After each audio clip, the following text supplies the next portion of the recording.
You're listening to the Birth in Focus podcast, where we view the business of birth work through many lenses. I'm your host, Samantha Tollison, photographer, birth enthusiast, and entrepreneur. Hey friends, and welcome back to the Birth in Focus podcast. I'm so excited about today's episode because we're diving into a topic that so many new and expecting moms have questions about. Getting a solid breastfeeding plan in place before baby arrives. Yes, you heard that right. Before your baby arrives, you can and should have your breastfeeding plan in place. And to help us navigate this, I'm sitting down with an absolute gem in the birth world, Amber Thomas of Mother Eves. Amber is an IBCLC with over 10 years of experience, and she's helped hundreds of women on their breastfeeding journey. But beyond that, she's been in the trenches as a childbirth educator, doula, and a labor and delivery nurse. She's worked with families through WIC, hospitals all across the DFW, and now she's bringing her passion directly into the homes of new moms where they can truly learn and thrive in a comfortable, supportive space. In this episode, we're talking about why it's so important to meet with a lactation consultant before your baby arrives, how it can set you up for success, and what new moms can do to feel prepared and confident from day one. So grab some coffee or put on your shoes for a walk and let's get started. Hi, Amber. Welcome to the show. I'm so glad you're here. How are you? Good, Samantha. Thanks for having me on the show. I'm happy to be here. How are you? I'm doing great. I am so excited to hear everything you're going to share. I know that I've learned from you just how important and helpful lactation support before having a baby can be. And so I can't wait to share that with my audience. Before we do that, though, I would love if you could just share a little bit about you and your experience, and your family, anything you want to share. Yes. Awesome. So my name is Amber Thomas. I'm the lactation consultant and owner of Mother Eve's Childbearing Support Services. We provide childbirth education, doula services, and lactation care. So we try to walk our families from the moment of conception all the way through those last postpartum days, just to stand side by side, hold their hands, and just walk them through the journey of birth, labor, breastfeeding, and postpartum. So my background includes being a registered nurse and working in labor and delivery, mother-baby care, postpartum, and lactation in the hospital. I also started off as a doula and a birth assistant working with the birth centers, the local birth centers in our area. And I've also had some home birth experiences with childbirth and breastfeeding. So a variety of environments, a variety of locations, supporting families for the past, I would say, about 16 to 20 years. I have a 16-year-old daughter, and so my own journey started with her. And I had a natural birth with her at a birthing center. I breastfed with her. And then I began working as a WIC peer counselor at the Denton County WIC office and helped to establish their WIC peer counselor program for breastfeeding. And that is where I really studied and obtained my hours for becoming an IBCLC lactation consultant, and was able to bring my daughter to work with me and demonstrate and show other families how to breastfeed. I was able to breastfeed her for about 13 months, and then she self-weaned. And I've just been at it ever since. That's amazing. I'm always so wowed by all of the experience that you have in so many different areas and different things, and just love that you bring all of that to the table for your clients. And that's just so amazing. Yeah, let's jump right in and let's talk about what is a prenatal lactation appointment and what does that look like and why can they be helpful?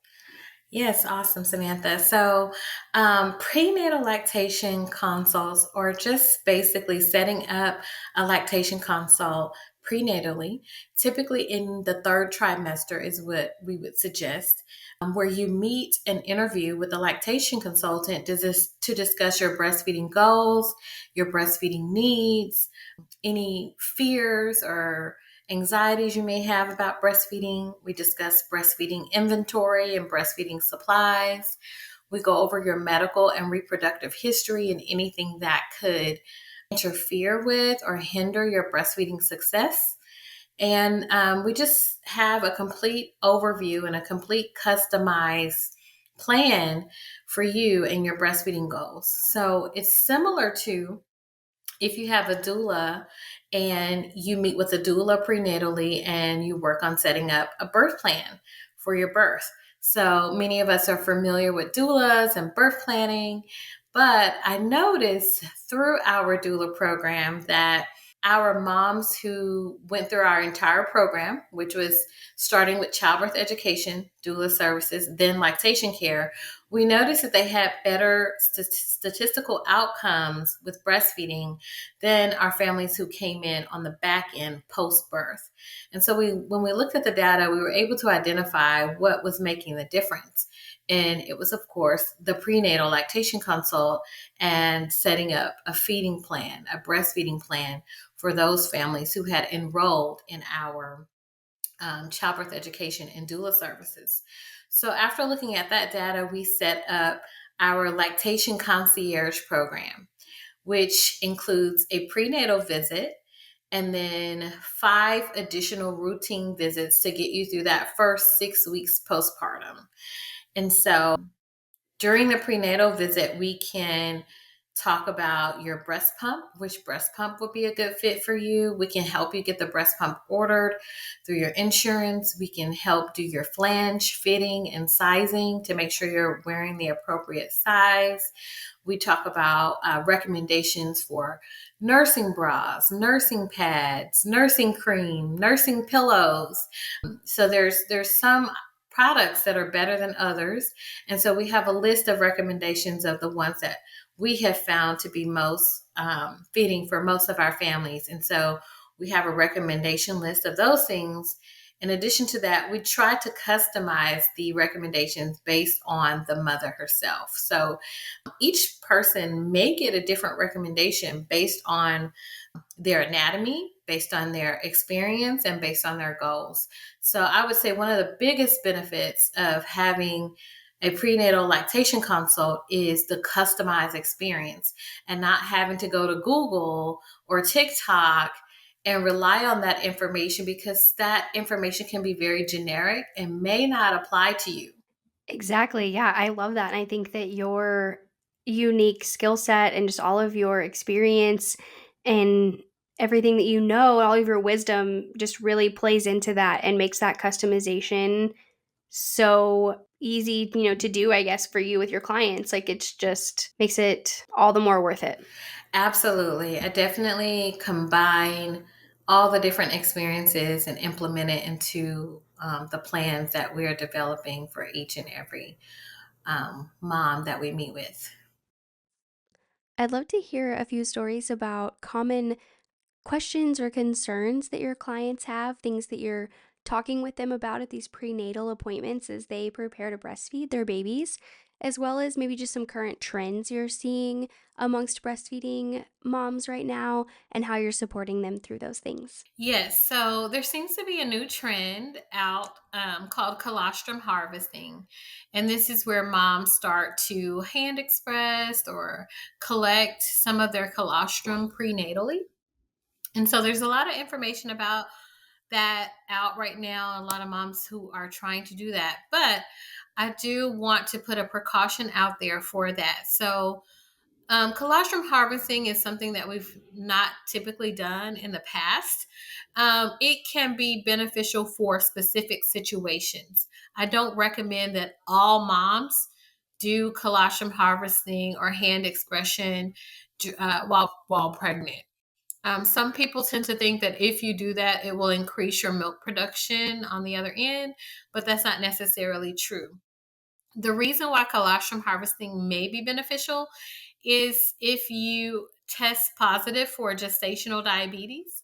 Moms with gestational diabetes typically have high blood sugar levels, and their babies tend to be a little bigger.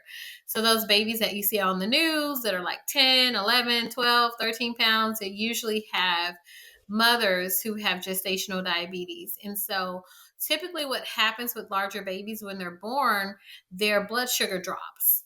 And so it's really nice if we have some colostrum, which is full of sugar, to give to them to help bring those blood sugar levels up.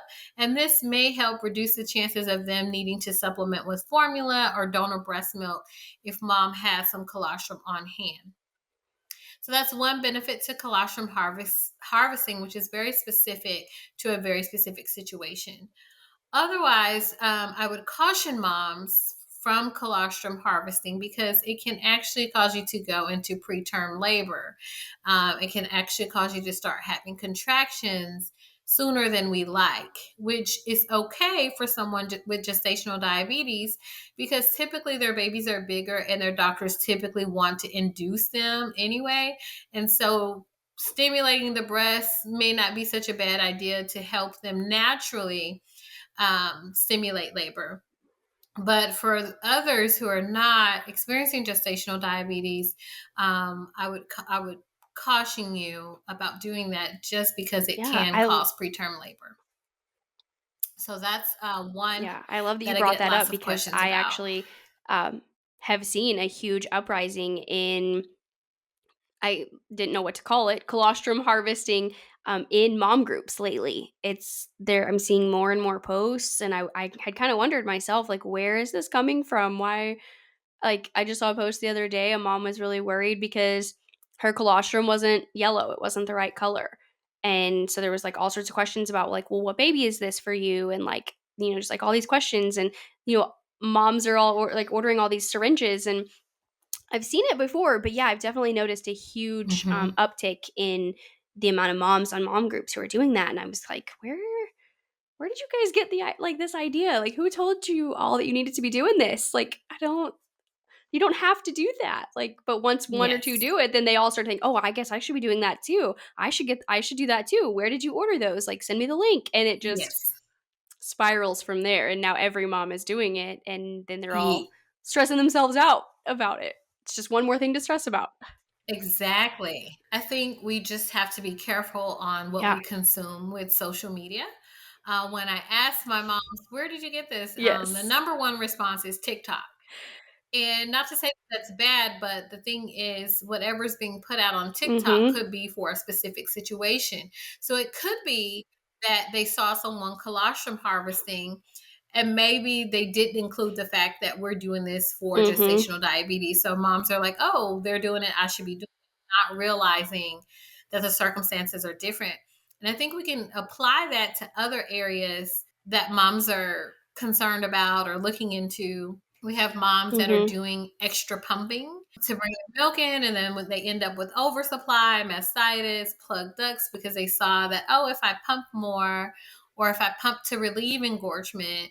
But again, it depends. Are you a mom with oversupply, or are you a mom with undersupply, or are you making just enough? Everyone's situation is different. I do get questions and concerns a lot also about breast surgery, history of breast surgery, and not being able to breastfeed or produce milk if you've had breast surgery. So there's a lot of factors that go into that. Number one, how long ago was the surgery? So the further out the surgery was, the better chance that you do have at producing milk. It depends on what type of surgery you had. If it was a reduction versus augmentation.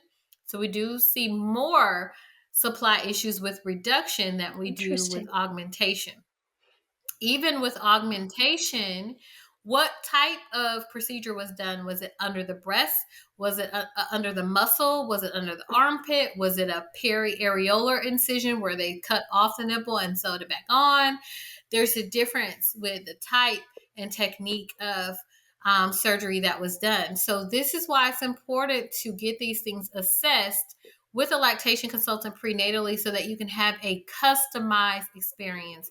I would say that's the number one benefit to having a lactation consultant, not only prenatally, but throughout your entire journey. You have your personal lactation consultant who knows your history, your baby's history, who knows what works and what doesn't work for you and your baby. So the information or recommendations I give to one mom are going to be completely different than the recommendations that I give to another mom, because it's all customized. And so you want to make sure you have someone looking at your specific situation to determine what's the best course of action for you and your baby. I have moms with nipple piercings, who think that they can't breastfeed because of that. And I tell them, nope, that's just more holes for the milk to come out of. So we may have them, depending on how long they have the piercing, we may have them, of course, you'll want to remove the jewelry during feeding, but they do have the little temporary spacers that can be used in between feedings, depending on how fresh the piercing is. But there's so many ways to work around these things. Also, moms with a history of herpes may think that they can't breastfeed. However, if there's not an active lesion on the breast or nipple, then that can also be worked around. Even something as serious as HIV. If the mom has HIV and the baby has HIV, they're both positive, we still recommend breastfeeding. Moms who struggle with substance abuse, alcohol, and drugs. Was the baby exposed to substances during pregnancy?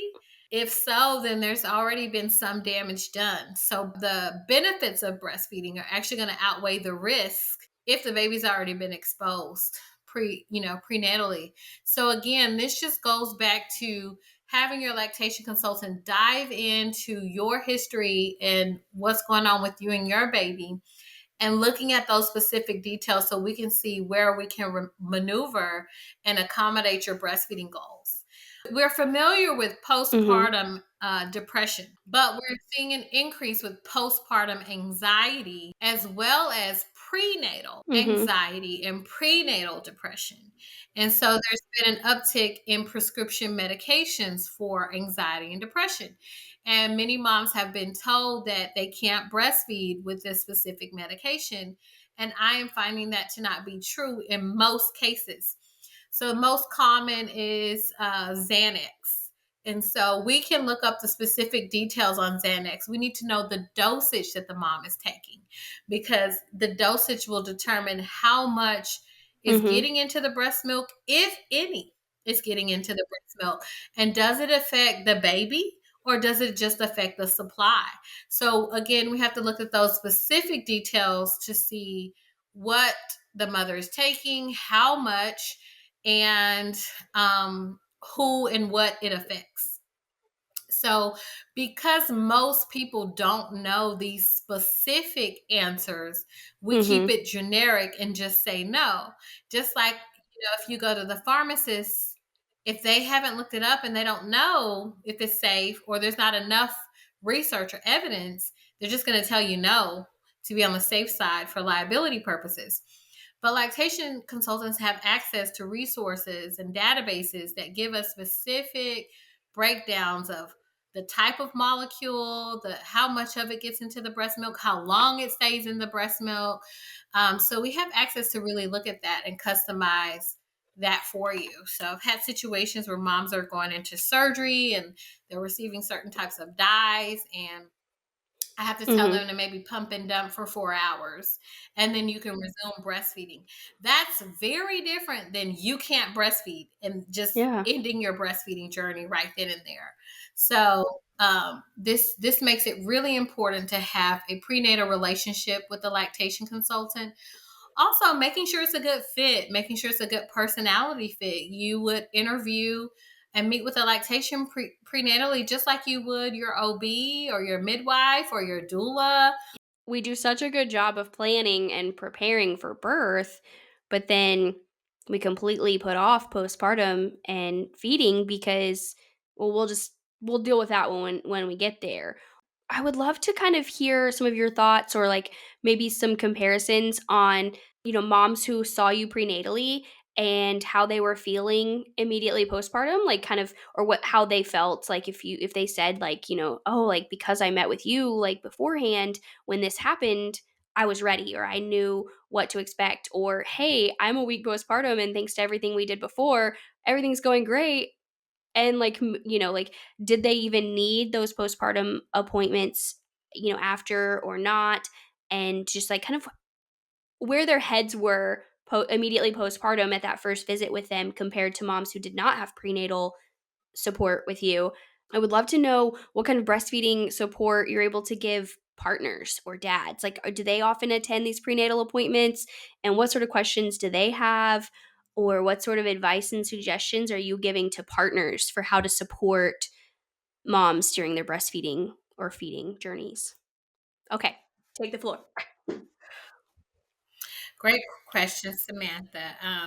Actually, I have something that will answer both of those questions pretty thoroughly, and that is my lactation concierge program. So, after looking at those statistics that we talked about, I created the lactation concierge program. So, I realized that families struggle the most during the first 6 weeks postpartum. The first 6 weeks is just the roughest, the hardest. You're learning, the baby's learning, you're not getting enough sleep, there's sometimes not enough support, there's a lot going on. So my lactation concierge program covers everything. It's a continuity of care. So not only are prenatal lactation consults important, ongoing support is important. So, and this is both for mom and dad. So, my lactation concierge program gives you 6 weekly visits back to back. So, your first visit is your prenatal consultation, where we set up your plan. The second visit takes place within 3 to 5 days of birth, and then every week after that. Each visit has an agenda or a goal to accomplish. The first postnatal visit, we're focusing on engorgement relief and management and latch in position. The second postnatal visit, we're focusing on baby's weight because they have to regain their birth weight within 2 weeks. The third visit, by this point, baby is going through a growth spurt and cluster feeding. So we're working through that. We're also working through gas and tension release exercises. The fourth visit, baby has had enough practice at the breast, and now we can work on latch and positioning in bed. So we start to focus on nighttime feeding positions such as side lying, laid back, more relaxed feeding positions to help mom and baby get more sleep, mom, baby, and dad get more sleep. And then by the fifth visit, we are working on introducing the bottle. So we do a pumping and bottle feeding session together. And this is where I will have mom pump and dad do the bottle feeding. And I teach dad how to hold the baby, how to position the bottle, how to pace bottle feed, how to birth the baby properly. So we work through those things together. And then the sixth visit is about milk collection and storage, either for returning to work, breastfeeding in public, or feeding in public, or just overall building a stash. And then from there, we do visits as needed. We can do a return to work session. We can do intro to solid session when the baby is 6 months. Or the mom may call me like, oh my gosh, I have mastitis, or I have a plugged duct, or I have thrush. So it's ongoing lactation support for the entire breastfeeding journey. They even call me back when they're ready to wean, and we go over how to wean safely, how to wean gradually. So it's an entire relationship for the entire journey. And so to answer that first question, it's the continuity of care with regular visits. And it's just like what you said. I really focus in the prenatal on setting them up for what to expect at the hospital, because there may or may not be lactation support available depending on when they deliver. So I really help them navigate what to do right after birth. So you want to get the baby to the breast within the first hour of birth. You want to ask the nurses, lactation consultants to help you the whole time you're there so that you can get lots of practice in. If baby's not latching well, you want to ask for a breast pump and start pumping or expressing. I show dads how to do hand expression because dads are really hands on. They need something to do, something to fix. They need to feel Mhm. like something practical. So I teach them how to hand express, how to help set up the pump parts, how to do other things that can, support the mother as she is latching and learning throughout this process. And so when I come over for my visits, I usually include dads and tell them this is how you flange out the baby's lips, or this is how you rub and keep the baby stimulated when they're falling asleep at the breast. I may have them record some of the sessions so that they can refer back to the positioning that we use. Early on in my career, I learned that I was doing a lot of hands on. And when I would leave, parents would call me back and be like, well, things were perfect when you were here, but now it's just all falling apart. So I then changed my practice to really let them be more hands on so they feel confident. So I have three things that I do. I'm going to show you on me, then I'm going to show you on you, then you're going to do it. So we have three different attempts at practicing either the technique, the latch, the position, whatever it is we're working on. And then dad's also included in that so that he can remind her. So specifically, like, would you say that you see a difference in confidence level, but for moms, at that 3 to 5 day visit in one of your continuity plans as compared to a mom who calls you Absolutely. 3 to 5 days postpartum and has never met you before? Yes. So in the prenatal consult, and also if they do a breastfeeding class with me, um, I usually request that both mom and dad are there. So I'm teaching and prepping them for what to expect. And so, yes, what I love is that they'll tell me that those exact words you said, like, I knew what to expect. And this is everything that you said was going to happen. And when, when the baby was separated, dad went the baby and did skin to skin. And we told the nurses not to give a pacifier. And we started pumping and hand expressing right away. And so when we got home, we didn't have to worry about nipple confusion. And so they are definitely, I think, more confident because they're more prepared and they know what to expect and they know what's normal and what's not normal. And so they're not necessarily freaking Mhm. out because they're noticing something. They when they see things, they know, oh, okay, this is what Amber said was going to happen, and this is what I need to do about it. And they also know that they can call me, text me, FaceTime me. Sometimes they want to FaceTime Mhm. and just show me, hey, look at this, is this normal, or this is what my nipple looks like after feeding. So I definitely would say they're more confident, more prepared, knowing more about what to expect. And if something doesn't go according to plan, they even have a plan on what to do in those cases. So they know to avoid nipple shields, for example.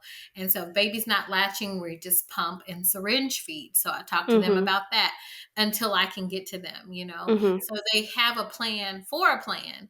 And definitely they feel more confident, more reassured. And that really sets the tone for the beginning of their journey. I also see that they're Yeah. more committed. So a lot of times the moms that graduate our lactation concierge program, they're really committed. And what I mean by that is that Mhm. they don't quit at the first sign of trouble because they understand Mhm. that okay, this is normal. They understand that okay, there's a solution to this, or they understand that okay, we know how to work through this with our lactation consultant. So there's definitely a higher level of commitment amongst our Yeah. I lactation mean, I can concierge definitely see that. I feel families. like, it's very similar, I feel like, to having, an unmedicated or an out of hospital birth too. Like, you have to be committed. You have to It's not easy, to do those things, and it's not easy to breastfeed, especially exclusively. There's just a lot going on. You're sleep deprived and you have this whole new human and you just like went through the ringer and you have no idea what's going on or what day it is. And I feel like having that plan beforehand, And going into it prepared just really, I mean, I can't even imagine how much of a difference that would make. Because I know I feel like a lot of times you're seeing moms, in that first week or so postpartum when, X, Y, and Z didn't go to plan, and now they're lost and they're confused and nothing's working and everything sucks and they're terrible and they've lost all control. And, it's a lot harder, I would imagine, to keep going at that point, when you've reached the bottom of the barrel and it's okay, either climb all the way out or choose another feeding method, you know? Yes. You make a great point, Samantha, because oftentimes, things may not have gone as planned with the birth. Maybe it ended in a C-section or ended with a baby in the NICU, and now they can't breastfeed and they're separated from the baby and they have to pump. And so I do think moms tend to kind of go down a spiral of, okay, I'm a Mhm. failure. My body's not working. I can't, and so it's like the birth didn't go as planned, and they look forward to, they kind of have this mindset of, okay, if I can get this breastfeeding thing to work out, Mhm. maybe that will redeem me as a person, as a mom, because the birth didn't work out. And so sometimes Mhm. both things, seem to be going down the drain in the first few days or the first few weeks. And so that sets the tone of their emotional, psychological mindset, which then affects um, what happens, afterwards in their journey. And so having that support there just reassures them that this, even though this doesn't look good right now, Mhm. unfortunately, this is normal and there's a Yeah. solution to it and we're going to work through it. And so I think it's much easier Mhm. to give up when you I mean, don't it's have almost support. impossible to persevere without support. I mean, It's exactly. And like you mentioned earlier, sometimes partners mhm. want to support but don't know how. And so that's a big deal. And then unfortunately, I do have some partners Mhm. who are simply just not supportive. Not because they don't Mhm. want to be, because they see things a little different. They see, oh my gosh, she's struggling, she's not getting enough sleep, the baby's Mhm. always crying, the baby's always Mhm. hungry. Let's just do formula. And I can see how they can come Mhm. to that conclusion because this is their loved one. And they see it as, my loved one or loved ones are suffering. And why are Yeah. we making I this mean, so it's hard? similar to Let's an just feed the epidural. baby. Right. So if you have right. So if you have a mom that has a partner who's thinking that way, that's going to make it even more difficult. And actually, the research shows that women who have supportive partners tend to be Mhm. more successful at breastfeeding as well. So the lactation can come in just like the doula does and support the family as a whole, mom, dad, and baby, um, in navigating some of the challenges and obstacles of Yeah, breastfeeding in the and I was first few just weeks. thinking another, like, comparison for creating a plan and just really following the schedule that you talked about earlier and why it just makes sense, because whether you choose an OB or a midwife or no matter which care plan really you choose to follow for your birth, you already know going into it that there are going to be certain follow-up appointment milestones. Like you go into it with that plan. If you birth out of hospital at home, Exactly. you know that your midwife is going to come see you within 48 hours of baby's birth to come back and check and make sure everything's okay. And you know that you're going to Mhm, have that mhm. 2-week appointment and you know you're going to have the 6-week appointment. Like there's follow-up care that we all know is built into that. Why are we not doing the same thing Yes. for feeding our babies? Like, yeah, like I mean, I get it. I do. Like birth is huge, pregnancy is huge, and it takes a lot of energy. And moms are just so consumed with that. Like they have all those appointments and all those things they need to learn and all the Mhm, things they need to mhm. do. And it's just so hard to see past giving birth to the baby. Like that's the only end goal they can see. They can't see past that. And so Yes. like, nobody knows You're there's that absolutely that they right. could be booking these prenatal appointments for breastfeeding and just being so much more prepared and already having their lactation consultant on the books, like obviously you don't know exactly what day, but if Yes. if you know what week you're due, or when you plan to have your baby, or when you do have your baby, you can, send that lactation consultant a text real quick, and then now that person knows, okay, I need to get this mom on my calendar in the next 3 days. So, like, it's already set in stone, it's already there, and then you just follow it, and it just works. Exactly. I love that analogy, Samantha. I think that there just has to be, lactation has come a long way. I've been doing this for over 16 years, and I've seen lots of changes and progression with the lactation world, but I Mhm. do feel like we still have a long way to go.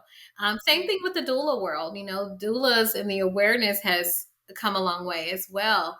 But I think there just has to be a medical Mhm. respect for the lactation field. Like you said, you're expecting that follow up care with your doctor, understanding that lactation is Mhm. health care, it's medical care. You're Mhm. seeing a medical provider nonetheless. So um, it should be expected that you would have follow up care. But on top of what you said about families being overwhelmed with just the birth, I also see another, I guess, mindset you can say, and this is moms feeling like they can handle it themselves, or not wanting to bother somebody, or I'm a failure if I call for help, or I should be able to breastfeed my Mhm. own baby. Why do I need a lactation consultant? And what made me aware of this is recently I have a lot of awesome clients who have had Mhm. experiences with me, and they like to refer their friends while they're pregnant. And so I've had a few referrals from current clients who've referred their friends. And there's a couple that had the opportunity to reach out to me while they were Yeah. pregnant and did not, and regretted it. And they called me 2 weeks later, 3 weeks later. Amber, such and such told me about you, and I meant to reach out, but I just had so much going on. And I really thought I could just do it myself. And now I'm at my 2 week appointment, and my pediatrician says my baby is losing weight. He's lost more than Mhm. 10% and not getting enough. And I really wish that I Yeah. had contacted you prenatally. And I'll ask, well, what stopped you from doing that? And I've heard moms say, some of the things that I mentioned earlier. Well, I thought I could do it myself, or it's just one more thing to, have to figure out. But I think realizing that it's not something you have to do alone, just Mhm. like you don't birth alone, and your providers follow up with you. It's a Yeah, I mean, I medical I need wanted to, that you like, deserve to have. go back to what you said before too about how, a lot of moms go into breastfeeding, feeling like they should just be able to breastfeed their babies. Like that's what their breasts were made for, that's what their body's supposed to do, and it should just work, which is great. And ideally, yes. But also, like, your body is supposed to just be able to birth your baby too. But sometimes, Hmm. you need support in that area. Sometimes, more often than not, you're going to need help. You need somebody to, you know, um, watch baby's heart rate and watch your heart rate. Like, you need somebody to check on you and, like, go alongside of you, make sure that everything is going as it should, and then to be there in case it doesn't. I mean, it's very rare for a mom to birth without support. So, even though her body is supposed to be able to do that on its own, that's what it was created to do. Yes, Hmm. but more often than not, you're gonna need support in that. And why do we not treat feeding our babies the same way? Like, yeah, like, yes, your body was made to do Great that, but question. that doesn't mean Hmm. it's not gonna need a little bit of help along the way. We all need help. Um, but yeah, so good. Well, I really think doing these types of podcasts and interviews are extremely helpful because also what I'm finding is I think Mhm. families just don't really know the full benefit of what a lactation consultant can do and what the visit is all about. Because even in that same instance with a mom that called me 2 weeks later, after our visit, she was like, "Oh my God, I wish I had called sooner. I've learned so much. I didn't know that this was going on and this could Mhm. happen and that all these things were connected. And I've just learned so much from you. I'm going to tell all my Yeah. friends who are pregnant, meet with you, like, prenatally." So I think once they realize what all support they're getting, what all the benefits are, then of course, who would say no to that? So there's something that we have to do to educate families more about the benefits of having a lactation consultant and Yeah, what all I was goes also just into thinking, that. you know, I find it very common that 3rd and 4th time moms especially are experiencing drastically better outcomes with nursing. Um, and I feel like it's because like what you said before, like it's all about knowing what to expect and being prepared and no like yes, all of these things are hard and but they're normal. They're gonna happen, and if you don't know what to expect, then you don't know they're Right. normal, and so, these 3rd and 4th time moms are having such a better experience because now that they're doing it the 3rd or 4th time, they're like, "Okay, so this is normal," because like, this same thing happened with every pregnancy, it felt the same way with every baby, like, every Right. baby went through this, each baby lost a little bit of weight, Mhm. and then it was okay, or, like, all the things all the obstacles that stopped them with each pregnancy, they were more prepared for in subsequent pregnancies. And so this could all just like be made so much better if we meet with a lactation consultant prenatally with our very first pregnancy, because then we can be aided and prepared to take on all Yes. these obstacles right from the get go rather than having to learn the hard way, learn by Yes. ourselves through subsequent pregnancies. Yes, that's a great point. I would also say that can be a bit of a misconception as well, because I would even go as far to say to meet with a lactation Yeah. consultant prenatally with every baby, because there are some things, Mhm. like you said, that are pretty standard across the board. But also, there's a major difference Mhm. in experiences from baby to baby. I have clients where I've been their lactation consultant. They've had 5 babies, and I was their lactation consultant for each baby. And we had a different Yeah. set of challenges with each baby. For example, we know that lip and tongue ties have become pretty prevalent nowadays, in that they're really affecting breastfeeding, among other things.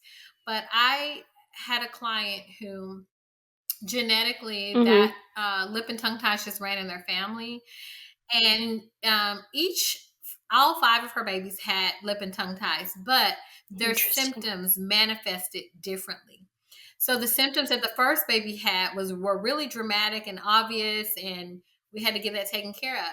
Well, with the second baby, she didn't have the same symptoms as the first baby. So mom thought, Mhm. oh, she didn't have a lip or tongue tie, but she had other symptoms that maybe were a bit milder than the other baby. And so she waited a little longer to meet with Mhm. me and address the ties. But eventually we had to, because they were affecting things, even though they didn't affect things the way the first baby did. And then same thing with the third baby. With each baby, the symptoms manifested differently. With one baby, it may have affected their weight, but mom had no pain. With another baby, mom had lots of pain, but also had Mhm. lots of milk, and baby was growing just fine. With another baby, they're spitting up all the time. And the symptoms manifest different from baby to baby. And it really is Mhm. a brand new baby each time. I know that Mhm. sounds weird, but it literally is a different person, a different baby each time. And so Mhm. moms can get caught up in comparing, well, this baby fed just fine and I didn't have these problems. Treat it like it's a Yeah. brand new first time baby every time, because you will find different Yeah, symptoms, and I mean, different we say the same thing manifestations with during each pregnancy child. and birth. Every pregnancy is different. Every birth is different, and even amongst, like, individuals, each mom typically experience has very different experiences for each birth and each pregnancy. And so it only makes sense that each baby would have different experiences for feeding too, because I mean, they are all different. And I know Absolutely. like even with like said pregnancy and birth, just in general, moms tend to compare their babies to each other from pregnancy to birth and really then on. And so it can be hard not to compare and to remember that every single baby is different and every experience is different. Um, but yeah, so I would love to just kind of like summarize or go back because I feel like we talked about so much. Um, and so just essentially, I'd love to like kind of just go over, kind of what a few bullet points of like what goes into creating a feeding plan, specifically a breastfeeding plan, some questions and things to consider when creating that plan. Yes, so that plan would include the family's goals for breastfeeding, their medical and reproductive history, their Okay. supplies and inventory, and questions to ask would be, how long do you want to breastfeed? And um, if they had a previous baby, what struggles did you have with breastfeeding, with the first child? And will you be returning to work with this pregnancy? Is your work from home or is it outside of the home? That way we can put together a milk storage and pumping plan for that. Will you have support? Is your partner supportive of breastfeeding or not? Do you have other family members who will be able to come in and support you with breastfeeding or just your postpartum recovery? Do you have a postpartum doula? If I meet with a client prenatally for lactation and they don't have a doula, I am strongly encourage them to have doula support because we do see better outcomes with breastfeeding with doulas as well. So those are some of the key points that I would look into during a Perfect. prenatal Okay. And consult. then, so specifically to you, I'd love to talk a little bit about just really quickly, like how moms in the DFW area specifically can work with you, and then where to find you, as far as email, social media, all the things. But then I'd love to talk specifically about um, I guess just a little bit about the lactation network and what a good resource that can be, and how moms can find out if they qualify, all the things, because again, having babies are expensive, and so I'm sure that's a question you get a lot is how to afford lactation care. Yes. Yes. So I do home visits. So they're private in home visits. And as a lactation consultant, for me, that is two Mm-hmm. clients. That's two patients, a mom and a baby. Mom usually has her own set of problems, baby has their own set of problems.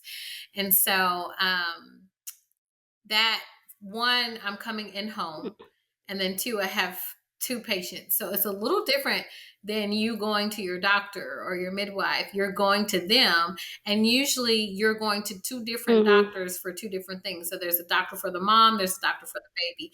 So I'm caring for both. And so those visits sometimes can be a little more costly than you if you were to pay for an office visit to your doctor. It's going to be about maybe 125 or 175 if you don't have insurance. It's usually double that with insurance, but insurance covers that. So with TLN, the Lactation Network, it's like a third party billing company that will help assess insurance coverage. And so there's a link that I have under my name and profile that I send out, and moms can click on that link, type in their insurance information, and usually within 24 hours, TLN will let us know if their plan is approved. And most plans that are covered would be Blue Cross, Blue Shield, Anthem, United Healthcare. Cigna is no longer with TLN. So it just depends on the policy. if they cover private lactation visits. If it's not covered by TLN, you may call your insurance and they may want you to go out into an outpatient clinic or a hospital for lactation care. So there's a little bit of a difference with that. But more insurance companies are covering private visits now. Or in some cases, you may be able to get reimbursed for a private lactation consult. Perfect. And so where can our local moms find you? How can they connect with you? So they can find me on Instagram at MotherEveCSS. My website is www.mothereveCSS.com. And then my email is amber@mothereveCSS.com. And that's where they can find me. Also on those sites are the TLN link. Perfect. I'll be sure and include all the links in the show notes below as well. Well, thank you so much for all of the information. You shared a ton of information. And yet again, I learned something that I didn't already know from the years of knowing you and following you and learning from you. So I really hope that our listeners find this informative too. And I just really hope that lots of moms have more success and confidence in their breastfeeding journeys because they reached out and booked a prenatal appointment with their lactation consultant. Awesome. Well, thank you so much for having me and presenting an opportunities for yourself and other families and moms to learn more about prenatal lactation visits. I've enjoyed going over this information, and I am open to any questions or follow-ups that anyone has. And it's been a pleasure being here. Thank you for listening to another episode of the Birth in Focus podcast. I can't tell you how much it means to have you here.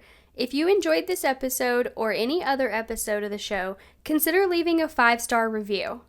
If you'd like to connect with me, a guest from the show, or with other birth workers, join the Birth in Focus community group on Facebook.